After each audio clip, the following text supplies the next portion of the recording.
우리 옆에 분에게 인사합시다. 한 번 더 인사합니다. 축복합니다. 사랑합니다. 인사합시오. 예, 한국에서 이제 돌아오신 분들도 많고요. 예, 여행 가셨다가 올 여름은 유난히 많이 가셨어요. 예, 그래서 아주 교회가 텅텅 비었는데 많이 돌아오신 것 같습니다. 건강하게 뵙게 돼서 너무 반갑습니다. 예. 지난주 월요일 날 아침에 아내하고 같이 밖에 날씨를 보니까 너무 좋은 거예요. 그래서 우리 오래간만에 좀 야드 일 좀 하자, 백야드 일 좀 하자 해서 아내와 함께 옷을 작업복으로 갈아입고 밖으로 나갔습니다. 날씨가 너무 화창하고 좋았기 때문에. 그래서 잔디 깎는 기계를 꺼내고 데려가서 작업할 수 있는 기계를 꺼내가지고 막 작업을 하려고 하는데 갑자기 먹구름이 쫙 끼더니만 소나기가 막 내리기 시작하는 거예요.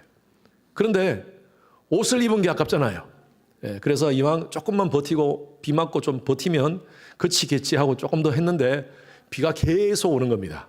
그래서 도저히 할 수가 없어서 스탑을 하고 또 집으로 들어가기도 너무 아깝고, 예, 옷을 갈아입은 게 작업복인 게 아까워서 그래서 그라지에 앉아서 좀 기다렸습니다.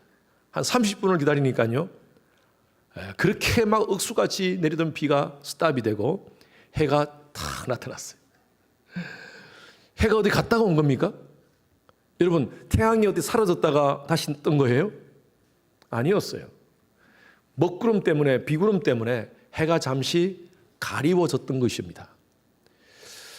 여러분, 그렇습니다. 하루 중 밝은 낮이 있고요, 어두운 밤이 있듯이 우리 인생도 낮이 있고 밤이 있습니다. 다윗이 고백했던 것과 같이 여호와는 나의 목자시니 내가 부족함이 없으리로다. 예. 그가 나를 푸른 초장으로 이끄시며. 여러분, 인생에 푸른 초장이 있습니다. 하나님이 그런 푸른 초장으로 이끄실 때 우리는 아싸, 얼마나 기분 좋습니까? 모든 것이 잘 되고 형통하고 건강하고 평안하고 만사 형통, 또 하는 사업마다 잘 되고 직장도 승진 쑥쑥쑥쑥, 아이들이 잘 자라주고. 여러분, 얼마나 기분 좋습니까? 그런 때만 있으면 참 좋겠는데 다윗은 이렇게 고백합니다. 내가 사망의 엄침한 골짜기를 갈지라도. 우리의 삶 가운데 엄침한 사망의 골짜기가 있다는 것입니다. 여러분, 왜 사망이라고 붙였겠어요? 죽음 같은 골짜기예요. 정말 내가 지금 버티기는 너무너무 힘든 그런 골짜기예요. 우리 삶 가운데서도 그러한 골짜기가 여러분 있습니다. 실패하고 슬픔 당하고 가난하고 외롭고 곤고한 때 우리 모두가 그럴 때를 경험할 때가 있습니다. 이때는 태양이 안 보입니다. 그냥 캄캄합니다. 태양이 사라진 겁니까? 아니에요. 태양은 항상 그 자리에 거기 있습니다. 우리가 못 볼 뿐이죠. 우리는 가끔 우리의 삶 가운데 인생을 살면서 혹독한 인생의 밤을 경험할 때가 있습니다. 그때 우리는 어떻게 얘기합니까? 하나님, Where are you? 도대체 어디 계십니까? 하나님 어디 계십니까? 안 보입니다. 라고 원망하지만 하나님은 여전히 그 자리에 계시는 줄로 믿습니다. 여러분, 태양이 사라지지 않는 것처럼 먹구름 때문에 단지 못 보일 뿐이지, 안 보일 뿐이지, 우리의 삶도 마찬가지예요. 힘들고 어려울 때 하나님은 항상 태양과 같이 그 자리에 계시는 줄로 믿습니다. 목회를 하면서 느끼는 것은요, 우리 성도님들의 예수 믿고 사는 우리 성도님들의 삶에 푸른 초장만 있는 것이 아니라 사망의 엄침한 골짜기도 다 있는 것을 제가 봅니다.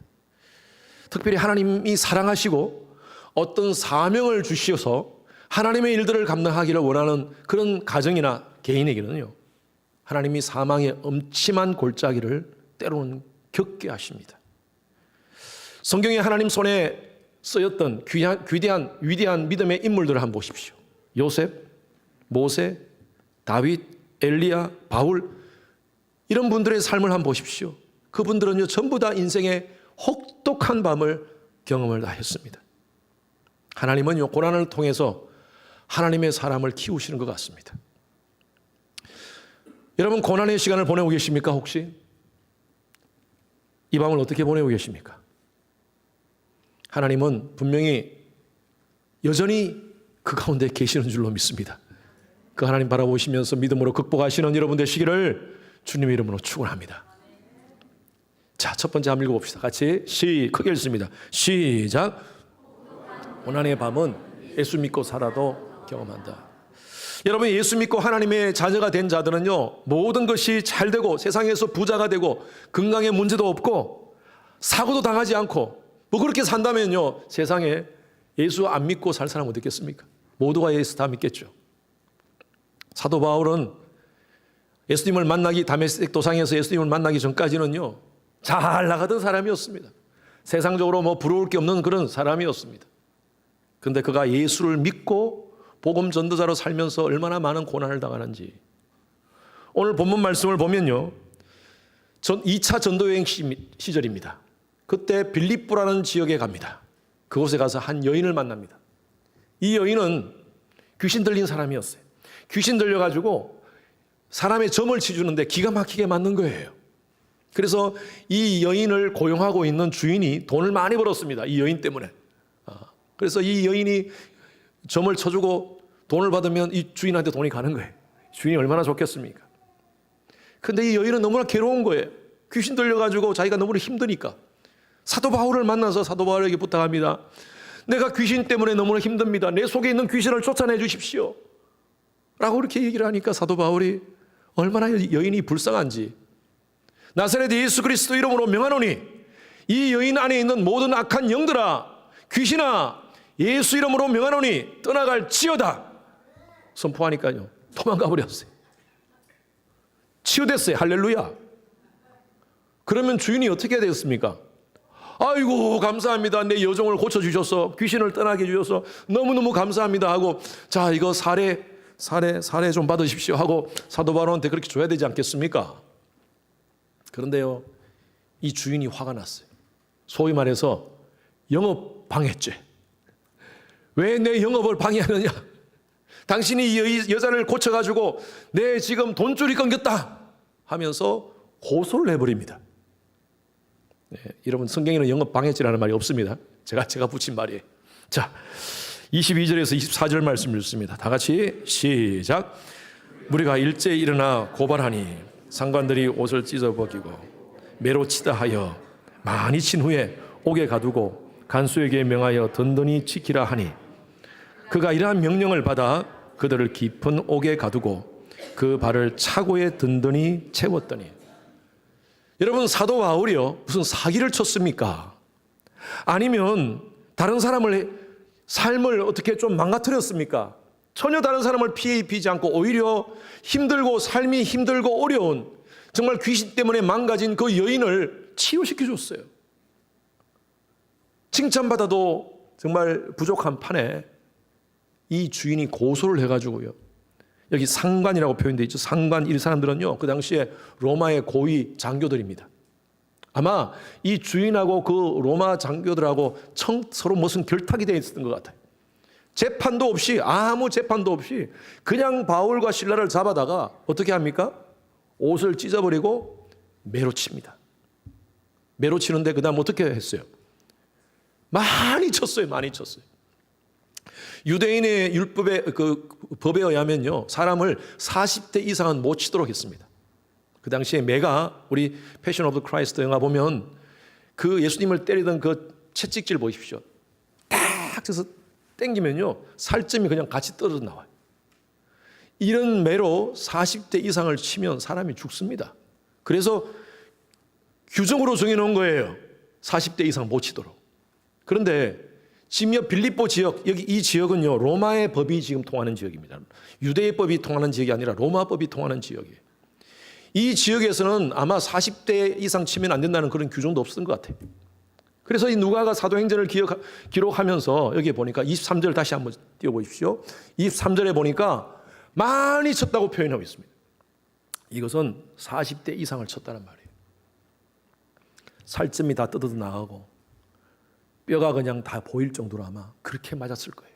그리고 발에는 어떻게 됐습니까? 발에는 지금 24절, 발에는 차고에 든든히 채웠다.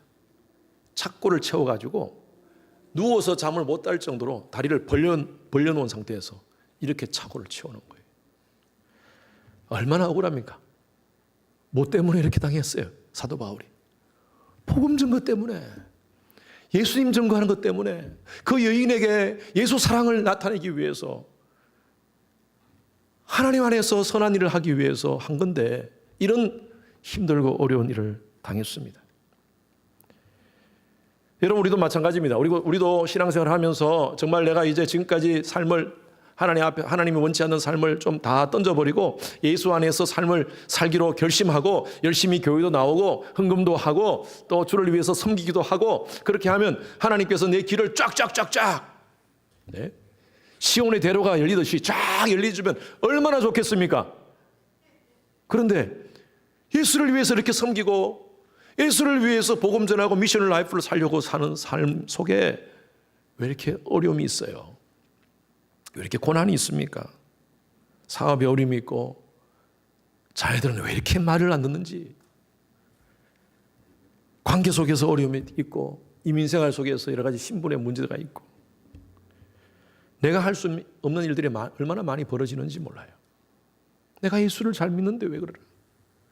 내가 신앙생활을 잘하려고 몸부림치는데 왜 이런 일이 벌어집니까, 하나님? 때로는 하나님 앞에 우리가 이렇게 질문할 때가 있습니다. 제가 우리 사모님들한테 많은 간증을 했었지만 저의 삶 속에서도 혹독한 그런 밤을 지날 때가 많았습니다.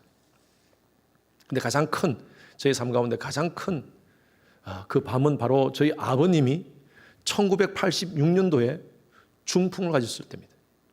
제가 대학 4학년 때 그때 중풍을 가졌는데, 그때 저희 아버님이 제가 지금 생각하니까 53세였어요. 53세. 그렇게 젊은 나이에 중풍이 온 거예요. 그리고 그 소식을 듣고 제가 뛰쳐갔는데 병원에 가보니까 그렇게 건강하신 아버님이 꼼짝을 못 하시는 거예요. 제가 그때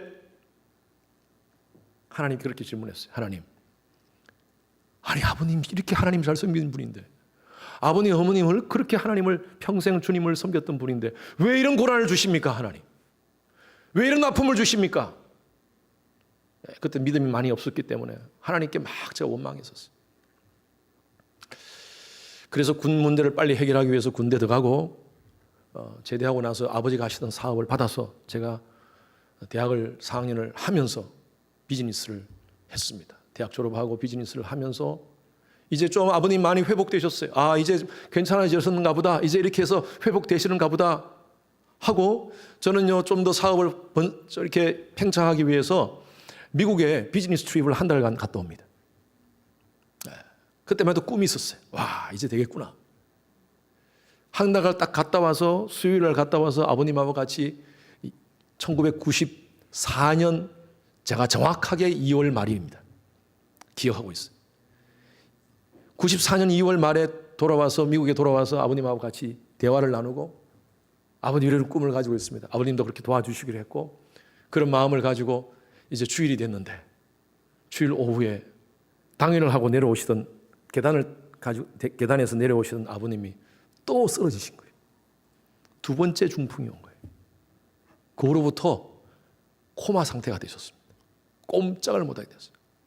그때도 제가 똑같이 생각해요. 하나님, why?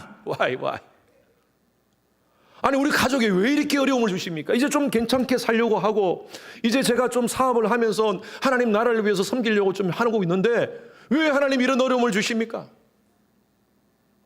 3개월 동안 중환자실에 있었습니다. 병원에서 특별 대우를 주죠. 보통 한 달 동안 있으면 나가라 그래요. 그런데 저희 어머님이 근무하셨던 저희 어머님 간호사였기 때문에 그 병원에서 배려를 해주셔서 3개월 동안 있었어요. 그런데 전혀 진척이 없는 거예요. 그때 의사가 저희 어머님하고 저를 불러가지고 더 이상 의학적으로 할 수 있는 게 없습니다. 할 수 있는 최선을 다했습니다. 모시고 가십시오. 집으로 가십시오. 그냥 숨만 쉬고 계시는 아버님을 모시고 가라는 거예요, 집으로. 그때 집으로 모시고 올 때 제 마음 가운데 계속 질문해요. 하나님, 왜 이런 어려움을 주십니까? Why? 하나님 잘 섬기고 있는 그런 귀한 가정인데. 저는요, 여러분 삶 가운데 이러한 고난이 없기를 간절히 축원합니다. 아멘 안 하시네요. 너무 심각한 제가 말씀을 해서 그러나. 여러분 가정 가운데 늘 은혜와 복만 넘치기를 주님 이름으로 축원합니다. 아멘 안 하는 이유 제가 알아요. 우리의 현실은 그렇지 않잖아요.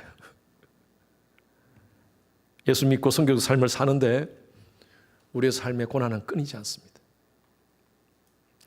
그럼에도 불구하고 우리는 예수 믿고 살아요. 또 왜요? 여러분 지금 여러분 삶 가운데 지금 많은 문제를 가지고 교회에 나왔잖아요. 예배에 나왔잖아요. 그럼에도 불구하고 왜 이렇게 예배에 나왔습니까? 예수를 믿는다는 것은 세상의 복보다 더 높은 가치가 있기 때문입니다. 아멘? 그렇기 때문에 여러분이 이렇게 나왔잖아요. 이민생활에 얼마나 어려움이 많습니까? 사도 바울도 그랬어요. 세상이 주는 어떤 가치보다 더 고귀하고 소중한 가치가 바로 예수 안에 있기 때문에 사도 바울은 예수 때문에 매를 맞아도 감옥에 가도 그런 예수 십자가와 부활의 그 신앙을 지켰습니다. 하나님의 주권을 확실하게 믿었습니다. 지금 바울이 감옥에 갇혀가지고 온 몸이 피투성이가 된 이유는 하나님이 잠깐 실수했어요. 지금 하나님 잠깐 사도 바울이 지금 고통당하는 그 순간에 지금 하나님이 잠깐 어디 딴 데 출장 가셨습니까? 하나님이 그 군병들을 막을 힘이 없어서 하나님이 그렇게 잠깐 손을 떼신 거예요? 아니에요. 바울은 다 압니다. 이 상황 속에서도 하나님은 함께 하십니다. 하나님의 주권적인 손길을 인정합니다. 여러분 그 고백이 우리가 잘 알고 있는 말씀 로마서 8장 28절 말씀이에요. 다 같이 우리 크게 한번 읽어봅시다. 믿음으로 시작. 우리가 알거니와 하나님을 사랑하는 자 곧 그 뜻대로 부르심을 입은 자들에게는 따라하십시오. 모든 것이 합력하여 선을 이루느니라. 좋은 일, 뽐나는 일, 너무나 정말 화이팅하는 일, 그런 일뿐만 아니라 진짜 기가 막힌 일, 어처구니가 없는 일, 나쁜 일, 고난의 문제, 여러분 그런 상황도 합력하여 선을 이루시는 하나님을 고백하는 거예요. 여러분 이게 바로 신앙의 힘입니다. 설명이 안 돼요. 설명이 안 돼. 인생의 밤중에 예수님 때문에 손해보고 왕따 당하고 불이익을 당하고 인간적으로 비참해지는 자존심 상하는 그런 상황 속에서도 십자가에 죽으시고 부활하셔서 나의 구세주가 되어주시고 그 십자가의 은혜로 말미암아 내가 영원한 사망에서 영원한 생명으로 옮겼다는 사실을 생각하니까 사도 바울이 이 지금의 문제가 아무것도 아니야. 나에게 놀라운 구원의 은혜를 주신 것 때문에 이 고난을 극복할 수 있었다는 것입니다. 그리고 어떻게 합니까? 사도 바울이 이 상황에서 아까 본문을 읽었던 본문 말씀에 25절 같이 읽습니다. 한 번 더 읽습니다. 시작. 한밤중에 바울과 실라가 기도하고 하나님을 찬송하며 죄수들이 듣더라. 여러분 이 한밤중에 언제일까요? 밤 11시? 밤 12시? 1시, 2시, 3시? 그거 의미가 있는 거 아니에요. 이 한밤중에 그런 시간적인 그런 문제가 아니에요. 이 한밤중은요 앞이 캄캄할 때 사방팔방이 아무것도 보이지가 않을 때 인생의 암흑길을 지나고 있을 때 사망의 음침한 골짜기를 갈 때 이게 바로 한밤중이에요. 이 한밤중에 바울은 신라를 흔들 깨웁니다. 뭐 녹초가 되어 지친 아마 이건 제가 제 개수입니다. 상상이 성경에는 그렇게 기록되지 않았지만 신라가 아마 막 힘들어가지고 이러고 있을 때 신라 일어나 우리 이 시간 하나님 찬양하자. 예? 이 상황에서요? 그래 이 상황이 바로 하나님 찬양할 시간이야. 우리 함께 찬양하자. 그러면서 함께 기도합니다. 기도하면서 하나님을 찬양합니다. 그러니까 어떻게 됐어요? 죄수들이 다 들었어요. 함께 있는 죄수들이 옆에 있는 죄수들이 다른 감옥에 있는 죄수들이 같이 함께 들었어요. 여러분 이거 굉장히 중요한 의미를 갖습니다. 달밤에 체조하면 여러분 그 사람 어떤 사람이에요? 예? 달밤에 일어나가 체조하는 사람. 국민운동 시작 하면서 막 이렇게 달밤에 일어나서 체조하면 저 사람 좀 이상한 사람인가? 하듯이 달밤에 노래를 불러요. 그런데 달밤도 아니야. 예? 신라가 생각하니까 갑자기 신라의 달밤이 생각나는데. 신라를 깨워가지고 같이 노래를 부르는데 찬양을 부르는데 달밤도 아니야. 달밤도 아니야. 캄캄한 어두운 지금 이 암흑 속에 희망이 보이지 않고 아무것도 보이지 않는 이런 암흑 속에 함께 하나님을 찬양합니다. 찬양하니까 옆에 있는 죄수들이 두 가지 생각을 했을 거예요. 아마 두 부류의 사람들이 있었을 거예요. 얘들이 미쳤나? 얘들이 미쳤나? 아니 지금 저렇게 온몸이 피투성이가 돼가지고 몸이 너무 아프니까 얘들이 미쳤는가 보다. 아마 그렇게 생각했을 거고, 또 하나는요, 하나님 살아계시나? 이렇게 힘들고 어려운 상황에서도 그들이 신을 찾구나, 그들의 신에게 기도하는구나, 그들의 신을 예배하는구나. 여러분, 이게 얼마나 큰 영향을 줬겠습니까? 여러분, 고난의 밤은 누구나 옵니다. 믿음의 사람이라고, 신앙 좋은 사람이라고, 장로님 가정이니까, 목사님 가정이니까 문제가 없다? 아닙니다. 모두가 옵니다. 그리고 고난이 올 때 누구도 불안하고 초조하고 두렵지 않은 사람이 없습니다. 예? 아무리 신앙이 좋다 하더라도 어떤 문제가 탁 생기면요, 마음에 두려운 마음이 갖는 것은 그거는 어쩔 수 없는 거예요. 그런데 그 상황을 계속 지속하지 않습니다. 두려움의 상황 속에서, 고난의 문제 속에 빨리 스스로 추스립니다. 그리고 모든 것이 합력하여 선을 이루신 하나님을 찬양합니다. 여러분, 그게 바로 신앙의 힘이에요. 우리에게도 정말 납득하지 않는 그런 문제들이 많습니다. 이해되지 않는 그런 문제들이 많습니다. 저는 이렇게 봐요. 신앙이 뭐냐? 신앙은요, 그냥 믿고 따라가는 거예요. 바보 같습니까? 여러분, 인간은 하나님 앞에 바보예요. 하나님이 하시는 일들 우리는 다 모릅니다. 저도 인생을 제가 지금까지 살면서 제 삶 가운데 일어났던 많은 문제들을 하나님께 나중에 만나면 좀 묻고 싶은 게 많아요. 왜 그랬습니까, 하나님? 그때 왜 그랬습니까? 제가 지금 와서 보니까 답이 나오는 것도 있어요. 아, 그랬구나. 그런데 아직도 해결되지 않은 그런 문제들이 많아요. 그래서 여러분, 신앙은요, 그냥 믿고 따라가는 거예요. 하나님 앞에서는 바보니까요. 우리는 얼마나 무식합니까, 하나님 앞에서. 과학과 믿음은 차이가 있습니다. 과학은요, 분명한 증거가 있어야 돼요. 또 거기에 대한 어떤 경험이 있어야 돼요. 그래야지 그걸 보고 따라가는 거예요. 그러니까 과학이에요. 근데 신앙은요, 경험도 없고 눈에 보이는 거 아무것도 없어도 약속 믿고 굳게 서리라. 아멘. 하나님 약속 붙잡고 그리고 믿고 따라가는 거예요. 아브라함이 그랬지 않습니까? 갈 바를 알지 못하고 하나님이 절대 어디로 가라고 얘기하지 않았어요. 그냥 내가 앞으로 지시할 땅으로 가라. 지시한 땅도 아니고 하나님이 지시할 땅으로 가라는. 아브라함은 그거 그냥 바라보고 간 거예요. 어딘지도 모르고 갔어요. 가보니까 하나님께서 허락하신 땅이었어. 우리 삶도 마찬가지예요. 이게 믿음입니다. 아무것도 보이지 않아. 이 눈에 아무 증거 아니 배워도 약속 믿고 굳게 서리라. 여러분, 그렇게 힘들고 어려울 때 오히려 하나님 찬양하면서 믿음으로 하나님의 약속의 말씀 붙잡고 걸어가는 여러분 되시길 주님 이름으로 축원합니다.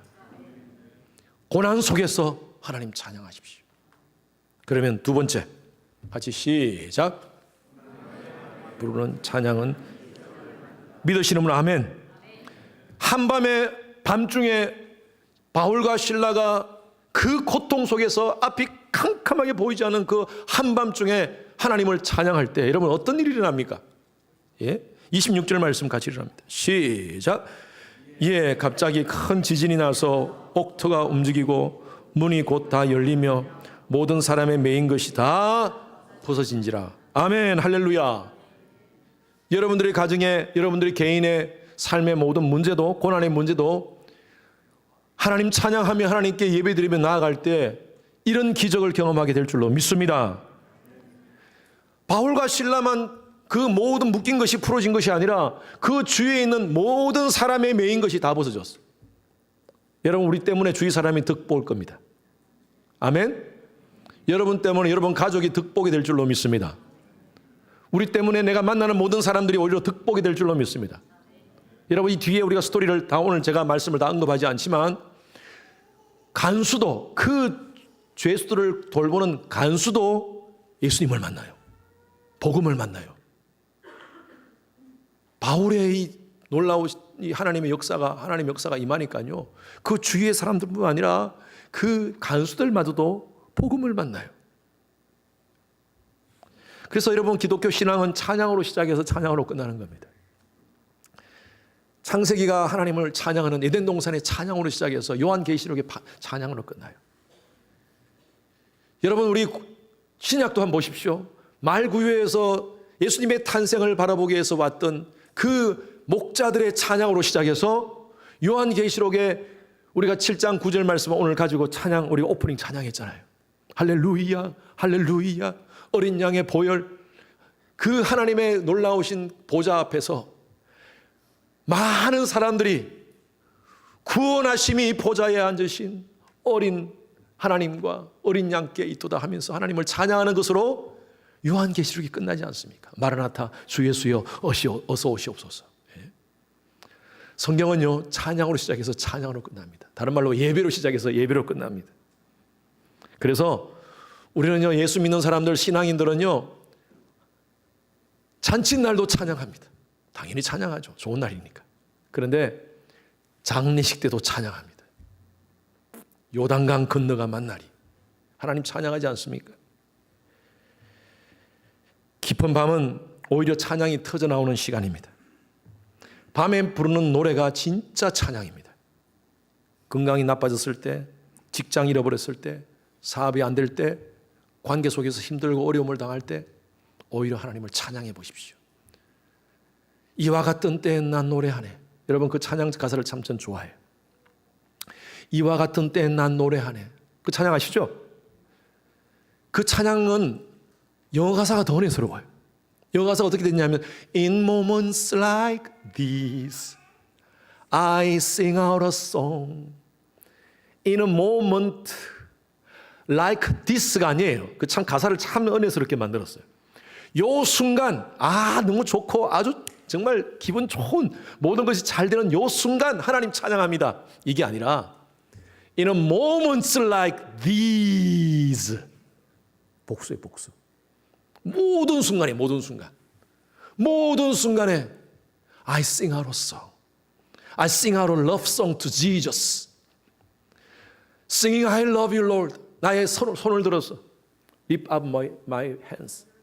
손을 들어서 하나님을 찬양합니다. 여러분, 이게 뭐냐면요, 힘들고 어려운 상황인데도 불구하고 내가 손을 들어서 하나님을 찬양합니다. Singing I love you Lord. 주님 사랑해요.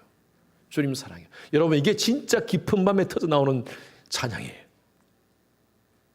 역대하 20장에 보면 유다왕 여호사밧이 모압 암몬의 공격을 받습니다. 지금 이스라엘의 사면 초가에 갇혔어요. 사방팔방 나갈 구멍이 없어요. 그때 다들 백성들이 불안해하고 초조하고 힘들어할 때 여호사밧이 선포합니다. 지금부터 내 말을 들으시오. 금식입니다. 그리고 지금부터 우리 기도합시다. 하나님 살아계십니다. 이 전쟁은 우리에게 속한 것이 아니라 하나님께 속했습니다. 그리고 어떡합니까? 전쟁을 위해서 전략을 짭니까? 아니에요. 성가대를 구성해요. 찬양대를 구성해요. 그래가지고 찬양대를 군대 앞에 세웁니다. 그리고 찬양대가 노래하면서 나아갈 때, 찬양하면서 나아갈 때 여러분, 기적이 나타나지 않습니까? 모압 군대, 암몬 군대가 다 도망가 버립니다. 이게 어떤 일이, 이게 신화입니까? 여러분, 성경은 왜 그런 신화 같은 얘기를 넣어놨어요? 하나님은 지금도 우리에게 말씀하세요. 2000년, 3000년 전에 그 역사는 실제적으로 일어났던 일이었고 동일하게 지금도 그 하나님은 살아계시고 우리의 삶 가운데도 그러한 역사가 일어난다는 것입니다. 여러분, 이거 믿으십니까? 이게 바로 신앙 아닙니까? 이게 신앙. 우리가 왜 하나님을 믿습니까? 그 하나님 2000년, 3000년 전에 성경 안에만 있는 하나님이십니까? 아니에요. 오늘날 우리의 삶 가운데 구체적으로 역사하시는 하나님이신 줄로 믿습니다. 찬양할 때 여러분, 이런 기적이 나타나요. 저는 개인적으로도 찬양을 통해서 많은 그런 하나님의 역사를 경험했습니다. 그 중에 대표적인 하나가 제가 축구를 하다가 허리를 다친 적이 있어요. 디스크가 나와가지고 거의 한 달 동안 꼼짝을 못했습니다. 캘리포니아에 있을 때, 제가 여기 오기 전에. 그런데 오래전번에 계획 잡았던 그 당시에 윌로크릭, 시카고의 윌로크릭 교회에서 컨퍼런스가 그 월십 컨퍼런스가 있었습니다. 안 갈 수가 없었어요. 제가 팀들을 데리고 가야 되니까. 그래서 정말 디스크 때문에 쩔뚝쩔뚝 거리면서 공항에 가가지고 비행기를 타고 가는데 이 착륙 시간을 빼고는요, 제가 전부 다 서 있었습니다. 너무 앉을 수가 없었어요. 허리가 아파서. 컨퍼런스 기간 동안도 앉아 있을 수가 없었어요. 너무 허리가 아파서. 호텔에서 잠을 자더라도 침대에서 못 자고 바닥에서 수건 깔고 잤습니다. 너무 허리가 아파서. 근데 마지막 날 크리스 탐린이라고, 그 당시에 처음으로 그 노래가 발표가 됐던 것 같아요. 크리스 탐린이 찬양을 부르는데, 앞에 찬양을 인도하면서 부르는데 제 기억으로 저는 그렇게 느껴졌어요. 같은 노래를 1시간 동안 계속 반복되어서 부르는 거예요. 그게 그 찬양이 뭐냐면 우리가 잘 알고 있는 Give thanks to the Lord. 그 찬양을 부르는데, 계속 부르는데, 그 예배실 안에 있는 윌로크릭 교회 안에 있는 4,000명의 전 세계에서 온 예배 인도자들이 막 뛰면서 하나님을 찬양하는 거예요.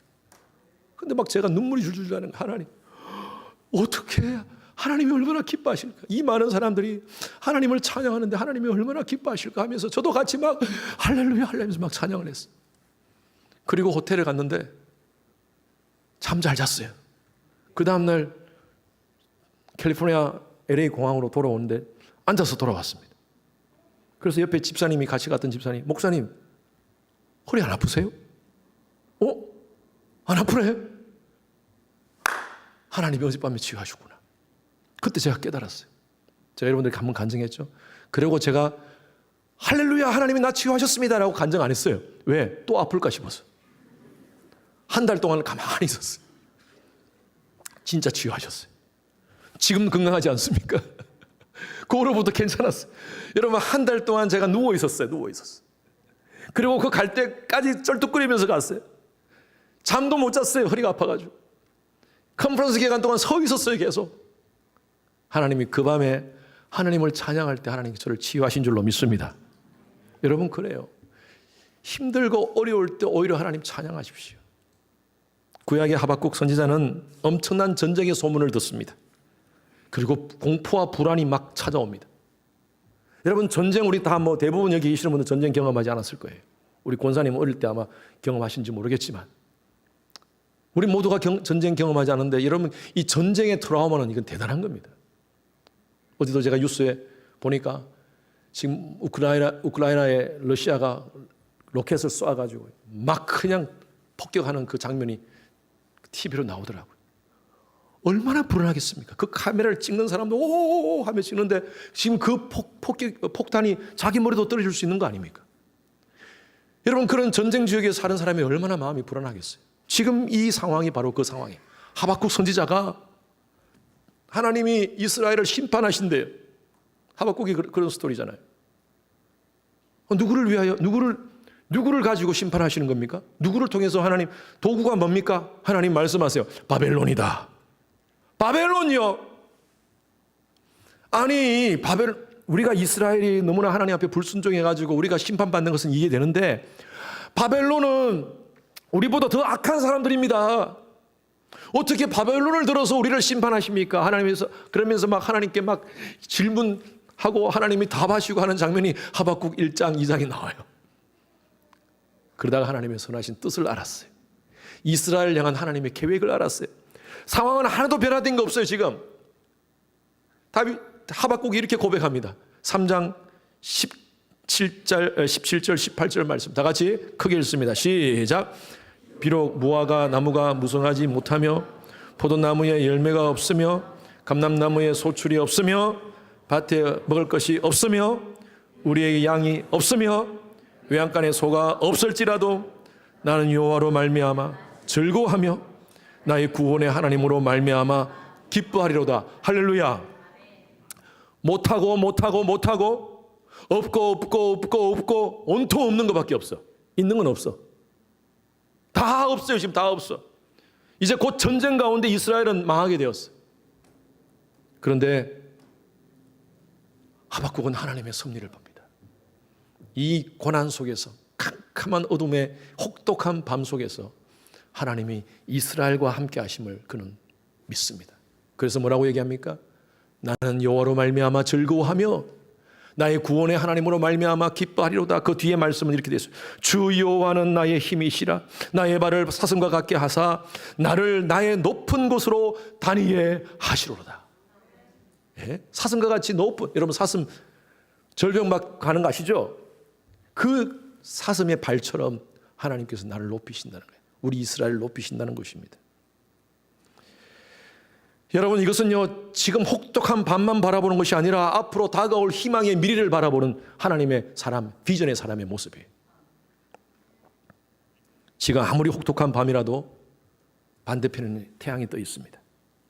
아침은 반드시 옵니다. 환경만 바라보면 찬송할 수 없어요. 환경보다 크신 하나님이 이 문제 뒤에 계시다는 사실을, 이 환경 뒤에 계시다는 사실을 믿으면요, 그 믿음으로 우리는 손을 들어 찬양할 수 있습니다. 성경 전체를 보면 하나님이 우리를 위험 가운데, 고난 가운데 처하지 않게 하겠다라고 약속하시진 않았어요. 하나님의 약속의 말씀은 그렇게 없어요.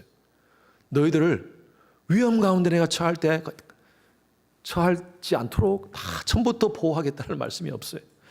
제가 개인적으로 참 좋아하는 말씀인데 이사야서 43장 1절 2절 말씀 같이 읽습니다. 시작.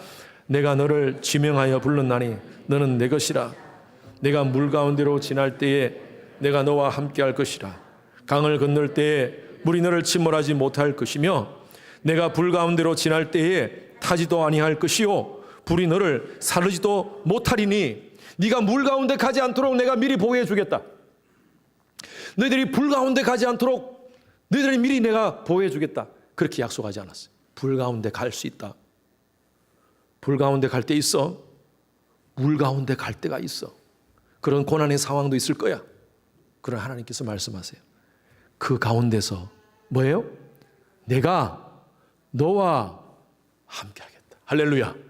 여러분, 천지 만물을 창조하신 하나님이 우리의 고난 가운데 함께 한다면 끝난 거 아닙니까? 예? 때로는 실패하고 사업도 실패하고 병에 걸리기도 하고 인생의 밤을 경험하더라도 하나님이 이 자리에 함께 하신다는 거예요. 하나님이 나와 동행하신다는 거예요. 여러분, 그것만 믿는다면 여러분 끝난 거 아닙니까? 여러분, 신앙은 바로 그거예요. 고난의 상황 속에서, 힘들고 어려운 상황 속에서 하나님 나와 함께 하십니다. 그리고 하나님 찬양하는 거예요. 주님 사랑해요. 주님 사랑해요. 여러분, 어떤 사람은 밤중이 되면요, 기도 대신에, 찬양 대신에 사람 원망하고 손가락질하고 전화 붙잡고 남들 험담하고 수군수군대고, 여러분, 이건 병든 모습입니다. 해결 방법이 없어요. 치유 방법이 없어요. 교회 다니지만 교회 생활하면서도 하나님의 능력과 하나님의 기적을 경험하지 못합니다. 그러나 힘들고 어려울 때 하나님 살아계심을 믿습니다. 그리고 하나님을 찬양하는 자들은 하나님께서 오늘 이 바울의 이 감옥 속에서 문을 열으셨던 하나님, 그 하나님의 역사가 동일하게 우리의 삶 가운데서도 창고가 열리고 문이 열리는 역사가 일어나게 될 줄로 믿습니다. 고난의 밤을 경험하는 성도들이 있습니다. 외면하지 맙시다. 이민생활 하면서 여러분, 우리가 힘들고 어려운 성도님들이 찾아와서 이렇게 힘들어요, 어렵게 하면요, 아유 뭐 그런 거 다 이민생활 하면서 다 경험하는 건데 그런 거 가지고 찡찡 짜지 마. 뭘 그런 거 가지고 얘기해 라고 얘기하지 마세요. 같은 거라도, 나도 그것을 경험했더라도 사람마다 그 고난을 받는 무게는 다 다릅니다. 이해하세요. 같이 끌어놔줘요. 같이 함께 울어주고요. 그리고 해야 될 게 뭡니까? 우리 같이 기도하자. 그리고 하나님 찬양합시다. 여러분, 그러면요 하나님께서 역사하십니다. 힘들고 어려운 가정들이 있습니까? 여러분, 찾아가서 함께 기도해 주세요. 예, 같이 함께 위로해 주시고요. 우리 성도님 가정 가운데 이 자리도 계시지만 미국 오자마자 갑자기 어려움이 생겼어요. 예, 위층에 있는 사람이 갑자기 이상한 사람이 들어와가지고 너무너무 무서운 거예요. 아이들하고 그 방에 같이 있을 수가 없어. 그래가지고 나와버려서, 집을 나와버려서. 자세히 말씀드리면 좀 복잡한 얘기인데 도대체 그 집을 들어갈 수가 없는 거예요. 그 사람 때문에. 너무 무서워서. 그래가지고 우리 성도님들이 다 품고 또 집에서 있도록 해주고, 그러다가 이러지 말자. 한 몇 주가 지나고 나서 우리 이러지 말자. 같이 함께 기도하자. 그래가지고 우리 구역을 중심으로 해서 같이 함께 그 집으로 다시 들어갑니다. 들어가지고 함께 찬양하고 기도하자 해가지고 찬양하고 기도하려고 했는데 찬양하면 너무 또 시끄러우니까 기도만 세게 한 거예요. 기도만 세게. 그리고 그 다음 아침에 그 위에 있는 사람이 도망가 버렸대요. 이런 역사가 여러분 삶 가운데 있긴 하기를 바랍니다. 너무 자세히 하려고 하지 마십시오. 하여튼 그런 일이 있었습니다. 그런 일이 있었어요. 참 기가 막힌 일입니다. 그래요. 이것이 바로 고난의 밤을 이기는 신앙의 모습이에요. 신앙인의 모습이에요. 기도하는 거예요. 찬양하는 거예요. 그러면 악한 영들이 떠나가게 될 줄로 믿습니다. 여러분 붙잡고 있는 귀신도 떠나가게 될 줄로 믿습니다.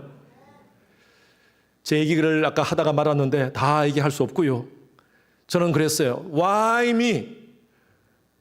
왜 우리 가정에 이런 문제가 생깁니까? 라고 그렇게 질문하면서 하나님의 뜻을 구하면서 결국에는 콜링을 받았고, 그리고 여러분들 앞에 서서 말씀을 전하는 목사가 되었어요. 이제 제가 알았어요. 그랬군요. 여기에 하나님의 뜻이 있었군요. 제가 아마 그렇지 않았더라면, 저희 가정에 그런 문제가 없었더라면 그냥 한국에서 지냈을 거예요. 아마 그냥 집사 정도, 집사라도 잡사 정도로 저는 이렇게 생각해요. 하나님께서 왜 허성현이라는 존재를 목사로 하게 하셨나? 저 두 가지라고 봅니다. 가만히 놔두면 신앙생활 제대로 못할 것 같아서 붙잡아서 목사시킨 거예요. 이렇게 얼굴이 지금 여러분 아주 굉장히 이렇게 진지하게 들으시는데 진짜입니다.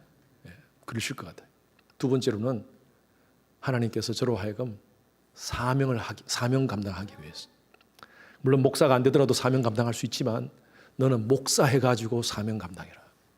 그래서 하나님이 저에게 목사라는 이런 사명을 의식하게 하기 위해서 그러한 고난의 시간을 보내게 했던 것 같습니다. 여러분, 하나님은요, 우리의 고난에 분명한 목적이 있습니다. 분명한 목적이 있습니다. 그냥 고난을 주시지 않으세요.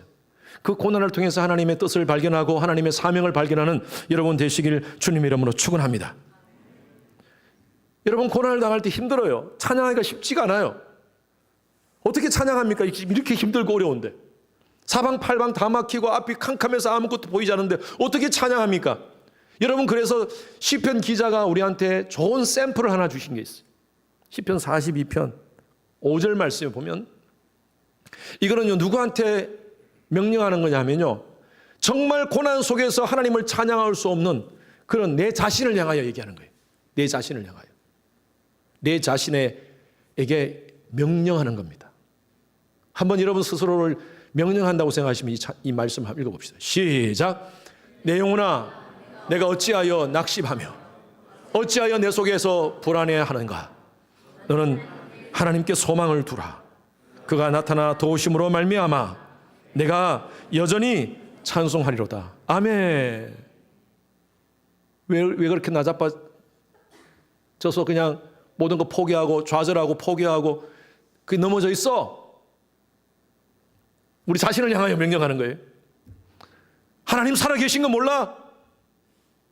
왜 그렇게 힘들어하고 있어? 왜 그렇게 우울만 하고 있어? 왜 그렇게 눈물만 흘리고 있어? 불안해하지 마. 내 영혼아, 내가 어찌하여 낙심하느냐? 하나님께 소망을 두라. 그리고 내가 이 상황 속에서 여전히, 여러분이 여전히라는 put your hope in God 하고 for I will yet 이라는 단어가 있어요. yet. 여러분, 이게 원어적인 의미가 바로 그럼에도 불구하고예요. 그럼에도 불구하고 yet. 이 환경 속에서 힘들고 캄캄하게 아무것도 보이지 않지만 사망의 엄침한 골짜기 같이 정말 하루하루 두려움 가운데 있지만 하나님 살아계시지 않냐? 하나님 나와 지금 함께 하시지 않냐? 캄캄하지만 하나님은 여전히 저 밝은 빛으로 저곳에 계시지 않나? 하나님 딴 데 도망가시지 않고 여전히 여기 계신 거야. 자기 자신을 향하여 명령하는 거예요. 왜 낙심하니? 왜 좌절하니? 왜 포기하니? 왜 희망을 버리니? 오히려 하나님 찬양하죠. 여러분, 그런 가운데 여러분 하나님의 역사가 여러분 삶 가운데 일어나기를 바랍니다. 여러분 슬픔이 변하여 기쁨이 되는 역사가 일어나기를 바랍니다. 모든 묶인 것이 풀어지는 역사가 일어나기를 바랍니다. 여러분 그런 것을 경험하게 될 것입니다. 저희 어머님이 지금 양로병원에 계시는데, 요양원에 계시는데 계신 지가 이제 4년 됐어요.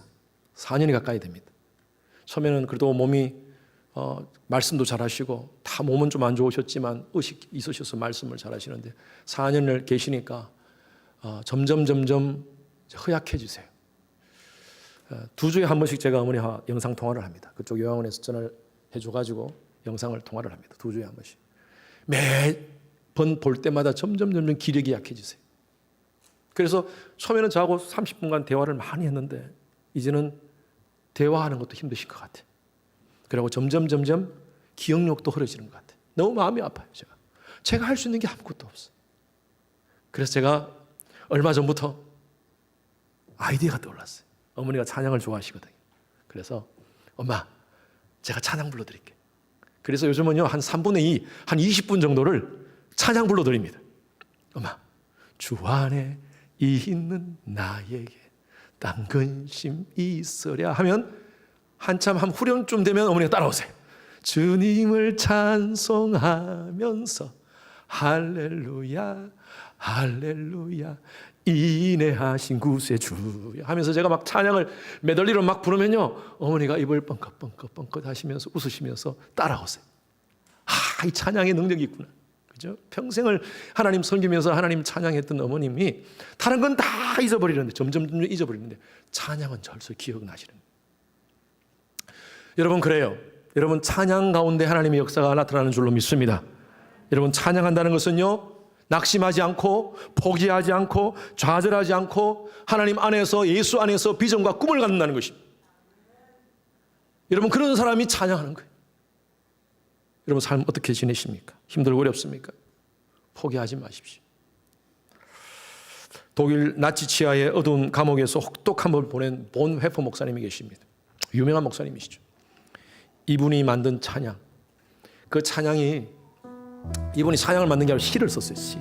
사실은 1944년 성탄절에 감옥에서 죽음을 앞두고 이제 곧 죽습니다. 근데 자기의 약혼자에게 또 가족들에게 시를 썼습니다. 그 시가 찬양으로 만들어서 우리한테 불려졌어요. 이것은요 어둠의 시가 아니에요. 아이고 죽겠다 신이 아니에요. 아이고 죽게 있네. 비슷한데 의미가 다르죠. 아이고 죽겠다가 아니라 아이고는 힘든 건 어떻게 할 수 없어. 그러나 죽게 있네. 이 모든 상황에서 하나님의 주권적인 손길이 함께 하시네. 지금 이 사형 선고를 앞두고 있는 본헤퍼 목사님이 쓴 시예요. 주 선한 능력으로 안으시네. 그 크신 팔로 날 붙드시네. 절망 속에도 흔들리지 않고 사랑하는 주 얼굴 뵈옵니다. 주 선한 능력으로 일어서리 주만 의지하며 믿음으로 주님만 고대하며 영광의 승리의 그날을 맞이하리. 할렐루야. 여러분 이 고백이 우리의 고백이 되기를 바랍니다. 주 선한 능력